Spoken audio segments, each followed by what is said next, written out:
Welcome to St. Louis on the Air. I'm Don Marsh. Bookfest St. Louis returns this Saturday in the Central West End. St. Louis is the perfect site for events like this because of its rich literary history, past and present. Not only do we have a good population of successful, currently active writers, there are a number of books with St. Louis as the story locale. We're going to be talking about that on today's program.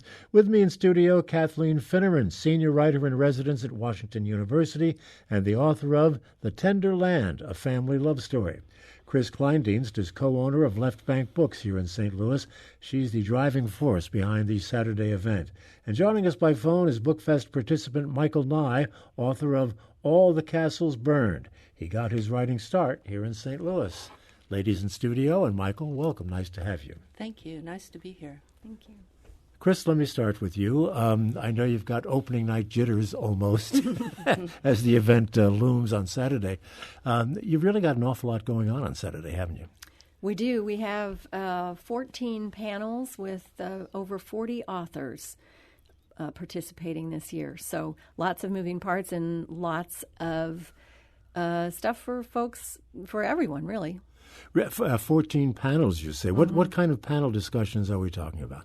Well, we try to arrange them. First of all, there's kids and middle readers, young kids, middle readers, and young adult. So for the under 18 crowd, there are things to do. And then adult-wise, we've got, history, social, political affairs, a couple of different panels of fiction, 3 actually, with different focuses. Poetry. There's, we arrange it by kind of genre and compatibility. And you're going to be all over the place in the Central West End. How are people going to be able to find where they want to go? It's actually not that hard. A lot of what takes place will take place at the corner of Euclid and McPherson, where the bookstore is. We will have one big tent, our big tent, but we'll also be inside at Dressel's and 510 North Euclid.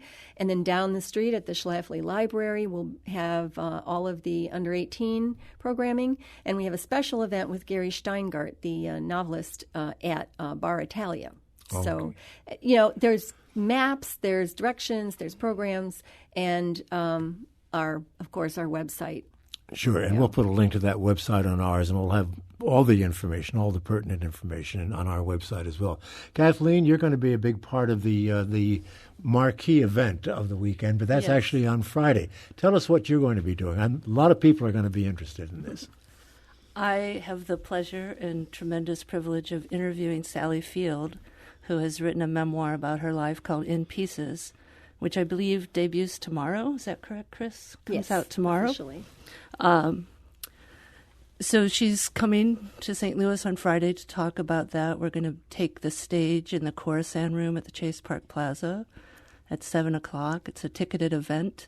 There are still tickets available, and the purchase of the ticket gets you an autographed copy of the book, which is exciting. I had the pleasure of reading an advanced copy of the book, and so I'm looking forward to asking her all kinds of things about the content and also about her experience as a writer and how different that was from, having led the life of an actress and what that means to suddenly be working in a different media. How well does she write? She writes pretty darn well. I've come to understand that she took writing workshops as preparation for writing and spent a good amount of time on writing the book. Some reports I read say that she took 5 years, some 7. I think that's a really great, respectable amount of time to give such an effort. And unlike many celebrity writers, she did write it herself. It was she not wrote ghostwritten. It herself, yes. Yeah. Well, we'll get back to some of your questions a little bit later, but let's Sure. bring Michael Nye into the conversation. Michael, what's your role going to be this weekend? Yeah, I am one of 4 people on a panel at 2 o'clock on Saturday about daring debut novels. That is a panel that is going to be moderated by Melissa Scholes-Young, whose first novel, Flood, came out last year, and she is from the Missouri area. She grew up in Hannibal, and she'll be fostering a discussion with me, Wiki Wang, and Blair Hurley, whose book just came out, at the end of August, and then, of course, Riki won the PEN Hemingway Award for her novel.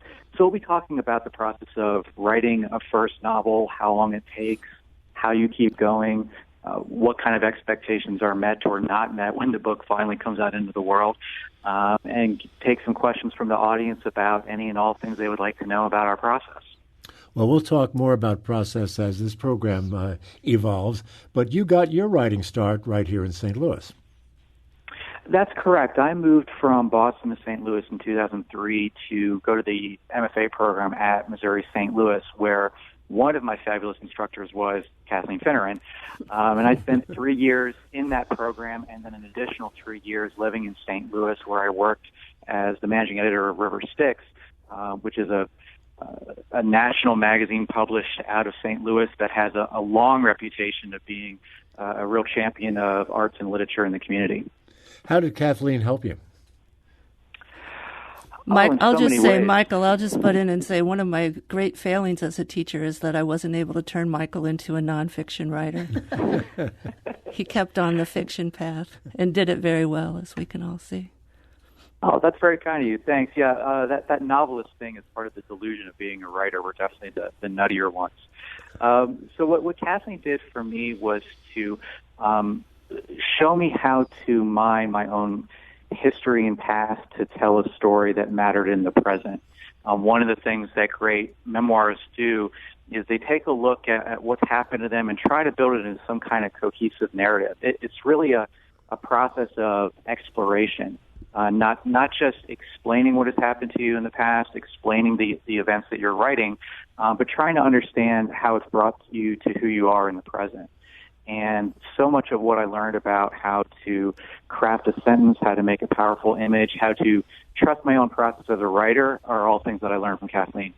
So good writers are made, not born. Is that what I take away from that? I think it's a combination of both, don't you, Michael? Yeah, without question. I mean, it certainly helps to have talent, but so much of being a writer really comes down to not quitting and having a belief that you can get the work done and sticking with it. That's true. That's a very good point. And thank you for that kind thing that you said. That I'd like to be able to repeat that about what memoir does. Kris, you've been in this game for a while now. What are your thoughts about St. Louis? We refer to it as fertile ground for authors. And is it really, or are we just boasting? No, I don't think we're just boasting. I think it really is fertile ground. And if you look at the corner where our bookstore is, there are now busts of 4 authors who spent parts of their childhood in St. Louis, and that includes T.S. Eliot and Tennessee Williams and Kate Chopin and William Burroughs. So, I think we've always been fertile ground. I think the people who don't always realize that are St. Louisans themselves. We tend to have a bit of an inferiority complex, but we just churn out great art in all genres. What would be the reason for that, do you think? I don't know. Maybe it's astrology. Maybe that St. Louis was born under a shy sign or something. But I do think we're a great town, and we're a great literary town, and that, in my 44 years of book selling, has really just become clearer and clearer to me. Well, now that you mentioned 44 years, let me just ask quickly about how that all has changed. I mean, we've moved into the digital world now. That's certainly having an impact in more ways than one. How has the book-selling world changed? Well, state of the art as of today is that bookselling is independent bookselling has never been stronger.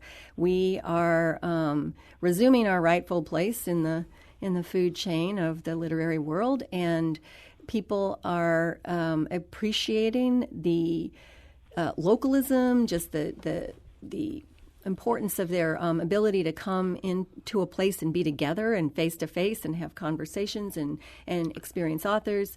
The community factor is very strong, and we, as a group, bookstores, independent bookstores, have certainly stayed current with technology. So, if you want to buy your book online, you can. If you want to buy your ebook or your audiobook, you can.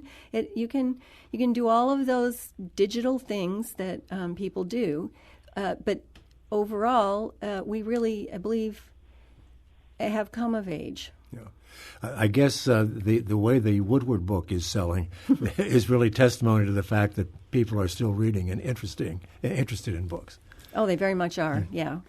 Come back to Kathleen for a moment. I'll backtrack a little bit, going back to this idea of it's being fertile territory for authors. Do you have any theories on why that might be? I have a few thoughts. One, I want to say, is because we have a great independent bookstore here, and a great independent bookstore who is known for championing the local writers. I've said this on many occasions, and I think there are not enough occasions to say it, but from my own personal experience, I very much doubt that my book would have come out in paperback if it were not for the efforts of Kris Kleindienst at Left Bank Books, promoting it in the various ways that she did. In fact, I'm sure that's true. And I'm not alone in her taking up the cause of writers who she believes in. The other thing I think we have going for us, and this is something I've gathered from hearing the students in our MFA program at Washington U talk about St. Louis, after they graduate, they tend to stay on for a while. And one of the things I think that makes writing possible here is that it's a very affordable city to live in. And because so many people stay on, then the community of writers gets larger and larger. And that has a really inspirational and palpable energy to it. And Michael Nye, I suspect that because St. Louis is a relatively inexpensive place to live, that is, and because most writers don't make a lot of money, at least at the start, maybe that has something to do with it. Absolutely. When I decided to go to an MFA program, one of the things that was important to me was to be able to live in a city. I really need that kind of energy. I like to live in a place that has different neighborhoods, that has a strong arts culture, and that was something that St. Louis had going for it. And then once you're done with your degree, that you can afford to live there without going completely broke. There are pockets of St. Louis where writers can afford to live. They don't have to have jobs that are soul-crushing. And then we have such a strong arts community in St. Louis altogether. One of the ones that I worked for, River Styx, has a reading series that is terrific. It used to be hosted at Dust Restaurant right across the street back when Dust was still there in the central West End, and has moved around in different parts of the city looking for an audience. And all the writers that I have met in the St. Louis area have always been very generous with their time, very friendly, eager to talk about their work and what they're reading. So it feels very much like you're welcomed into the community as soon as you get there. We interview a lot of authors on this program, and there's never a shortage of St. Louis authors coming through, and that's always a pleasure. Makes it certainly much more relevant to this program. I have to take a break. We'll do that now. We'll come back. We're talking about Bookfest St. Louis, which is going to be held in the Central West End this Saturday. More on that when we come back. This is St. Louis on the Air on St. Louis Public Radio, 90.7 KWMU. Thank you for listening to this St. Louis on the Air podcast supported by University College at Washington University, with undergraduate and graduate programs part-time, evening, and online. University College at Washington University, offering world-class education within reach. And welcome back to our conversation about books and Bookfest St. Louis. Michael, I'll come back to you. I think it's been said somewhere along the line that everyone feels that they have a book somewhere in them. And if everyone has that, the real trick is sitting down and writing it. Tell us about the difficulty of doing that. Yeah, what I learned after a couple of years of trying to be a writer, going through an MFA program, and then trying to write around various jobs that I held in St. Louis, is that there has to be a time that is sectioned off that cannot be broken for getting my writing done. For me, that has turned out to be mornings. So I make sure that I wake up, I've got an alarm set, I get up before dawn, and I write for 2 to 3 hours, and then once I'm done with that period, shut down the laptop and start my day job. And I think the only way to really get a book done is to continue working on something on a daily or weekly basis and really making sure that you have that deep cognitive focus on your work before you get the rest of your day started. Well, I imagine there are some days when there's nothing there, when you put your fingers on the keyboard and nothing happens. Yeah, without question. And there's nothing wrong with that. I think maybe that's the thing people get hung up on. If you have a bad day or a bad series of days where the story's not coming to you, you're having a hard time remembering what you want to say, the writing doesn't feel fluid, that's all right. Nobody has a perfect day in anything that they do. So training myself to not get discouraged, to remember to get up and go back to the desk every day, and to treat the days that aren't as good, which are sometimes weeks that aren't as good, is perfectly fine. There's nothing wrong with that, and I think that's something that I've kind of learned to train myself to do over the years. Kathleen, what is your process? Well, it varies depending on what I'm working on and depending on my teaching schedule. But I get a major part of my writing done now during winter break and over the summer.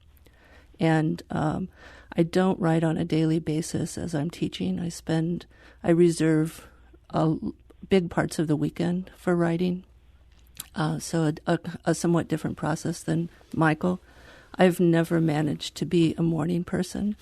So writing typically happens at night. And when I was writing my first book, I came to realize quite quickly that the more I wrote at night, the later I would get to my actual job in the morning, to the point where it became a problem. So I denied myself the opportunity to write on a nightly basis when I was working that full-time job, and only wrote on the weekends. And it really worked well for me because I was so ready to be writing once the weekend came that I would just start on Friday night and suddenly it would be Sunday night, and I would have accomplished probably more than I would have in the week. I guess it's the same old story of different strokes for different folks. Yeah. Everybody has their own routine. Kris Kleindienst, a lot of authors come through your store, Left Bank Books. What do they tell you, or do they talk about that process, or are they just too jittery trying to promote their books? Well, usually my experience with the events is that they're talking about the book they just finished and they're reading from it, and that process question comes up from the audience almost reliably. You can be sure that someone's going to ask it. And I think there's, between what Kathleen just said and what Michael said, it's all of that and more. Like anything else, practice, work. And the other thing that I hear from authors that read at our store is read. Continue to read, start to read voraciously, and learn your craft. I think that folks who want to write a book think sometimes that there's a magic pill and that every author they meet is going to tell them about that magic pill, but really, like everything else, it's work. Good. How do you teach it, Kathleen? I try to teach with a kind of mix of inspiration and instruction in elements of what we refer to as craft. So how do you craft a voice on the page? How do you write dialogue that sounds realistic? How do you move a story from a beginning point to the next point? If you have to travel over great periods of time, how do you manage time?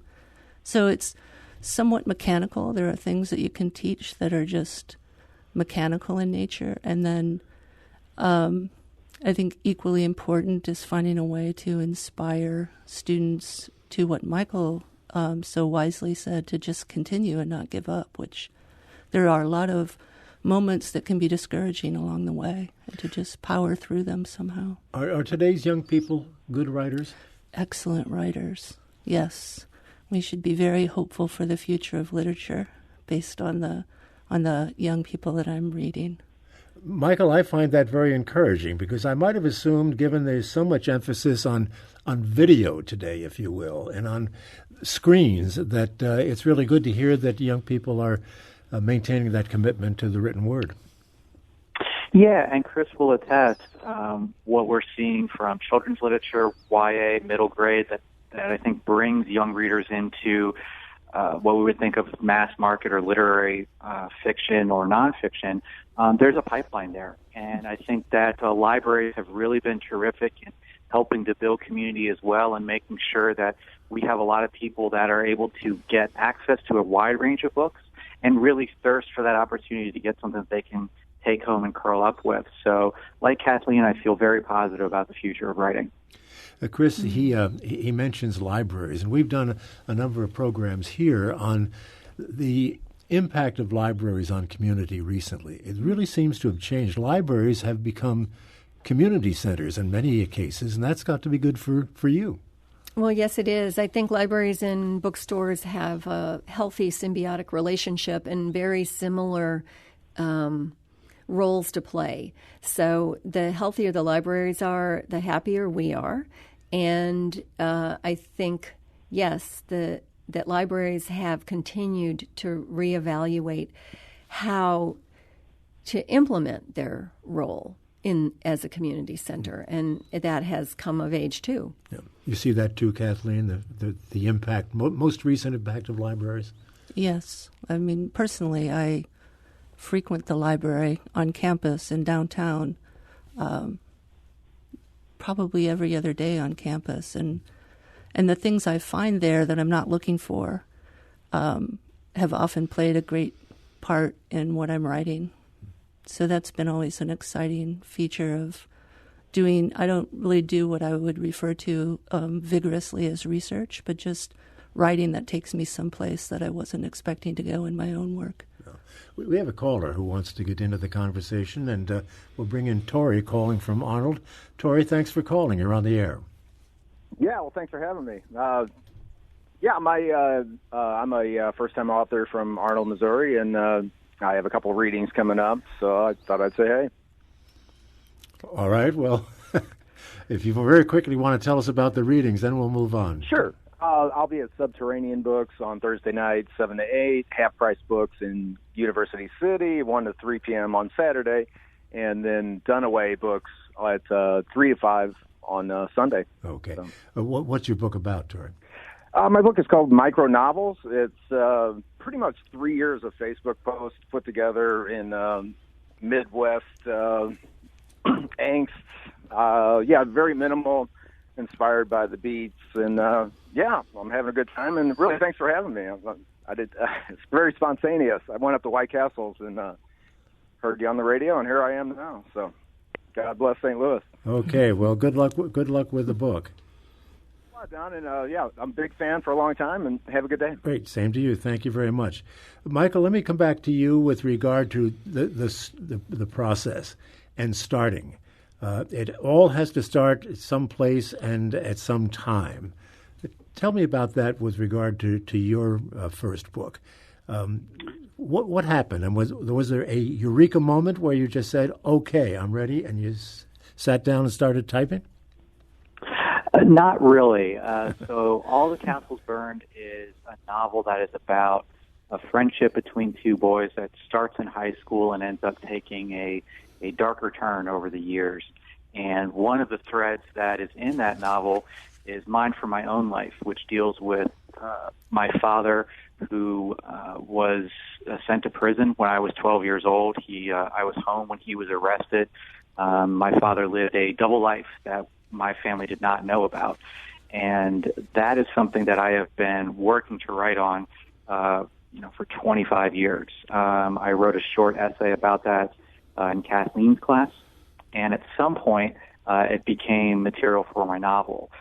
When I've been doing public readings and going around the country talking about my book, I have often told people that it took me 4 years to write the novel. But when I actually looked it up on my laptop, the first chapter was written 7 years ago. And, of course, Kathleen's class then was 10 years ago. And, of course, the events that happened to me were almost 30 years ago. So it's been something where a specific starting point for my book is almost impossible to find.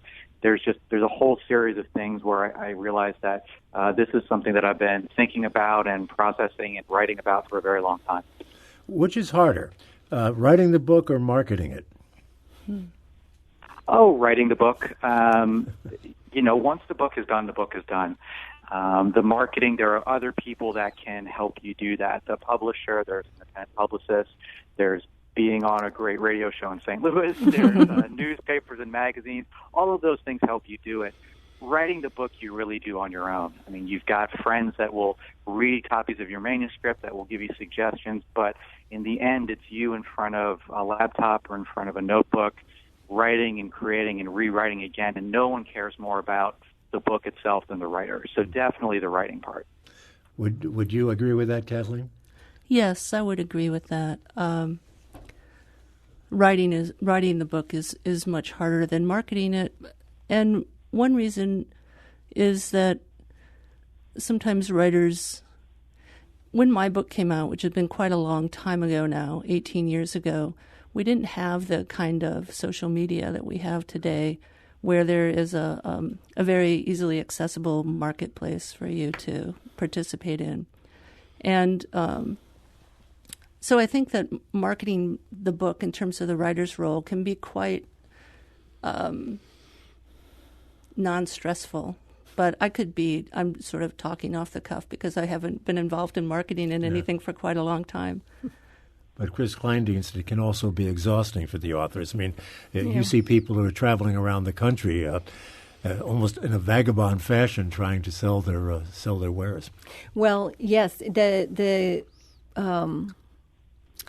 conventionally published authors have publishers behind them who do a lot of that marketing, and I think that those authors mostly think of themselves as fortunate if that includes a book tour, because that's a budget over and above the standard. So it's wonderful that they do it because we all get to see them, and then you develop that personal experience, word of mouth stuff, which we know and will be happening on Saturday at Book Festival. Atta girl, Kris.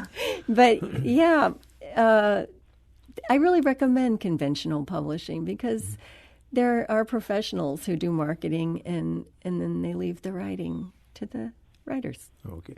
Well, our time is winding down, but I want to come back to Kathleen because I think a lot of people want to know what some of those questions are that you'll be asking Sally Fields. Well, one thing I'm really interested in hearing her talk about, she refers often in the book about how she at times didn't feel as if she had a voice in her career, and she was invited to give a keynote speech at a women's conference, and after the conference she was approached by many listeners who suggested that she should write a book. And at that juncture, too, there's a part in the book where she talks about not feeling as if she has a voice and how does one find their voice. And one of the things that struck me very clearly about the book is that she did manage to find a voice that was recognizable to me as Sally Field's voice, which was curious to me because I really don't have an experience of Sally Field's voice, of Sally Field. I have an experience of her voice playing all of the wonderful characters that she's played over the years. But there's something very discernible in the voice of this book that I labeled Sally Field, and I guess it's just from hearing snippets on talk shows and things like that. So I was going to ask her about the construction of voice and what that was like. You going to ask her about Burt Reynolds? I don't know. I haven't decided how much of the celebrity material in the book that I'll focus on. I think that's going to be very well covered in lots of promotions she's doing this week on television shows. I would think that'd probably be the case. We're going to have to wrap this up. Michael Nye, is there a final thought you'd like to leave us with regard to your coming to St. Louis or your book? Just to say that I'm really thrilled to be coming back, and I'm going to be staying in the Tower Grove area. I'm going to be in the Central West End. I'm really happy to be back and take a look around and see how much the place has changed and what things have remained the same.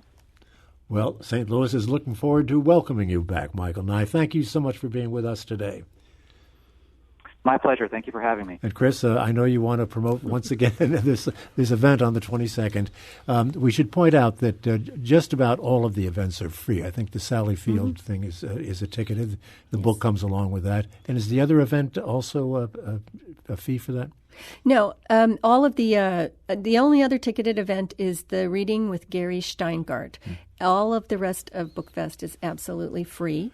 And, what you heard today from these wonderful authors, you will hear more of on Saturday from a lot more authors. We've got 2 National Book Award long listers on our panels on Saturday. And the really interesting writers. I feel like if you don't know their names, you will want to check it out anyway. You got to kind of trust us here because you are going to then become sort of an early tastemaker for some of those folks. There's just so much, and yes, free. Okay, well, that's good to hear. It's the word we like to hear around here, and that's happening once again. A reminder on the 22nd. That's Saturday in the Central West End. We'll have details on our website. Kathleen Finneran, thank you for being with us. Kris Kleindienst of Left Bank Books, thank you also for being with us, and let's hope for good weather on Saturday. Thank you, Don. This is St. Louis on the Air on St. Louis Public Radio, 90.7 KWMU.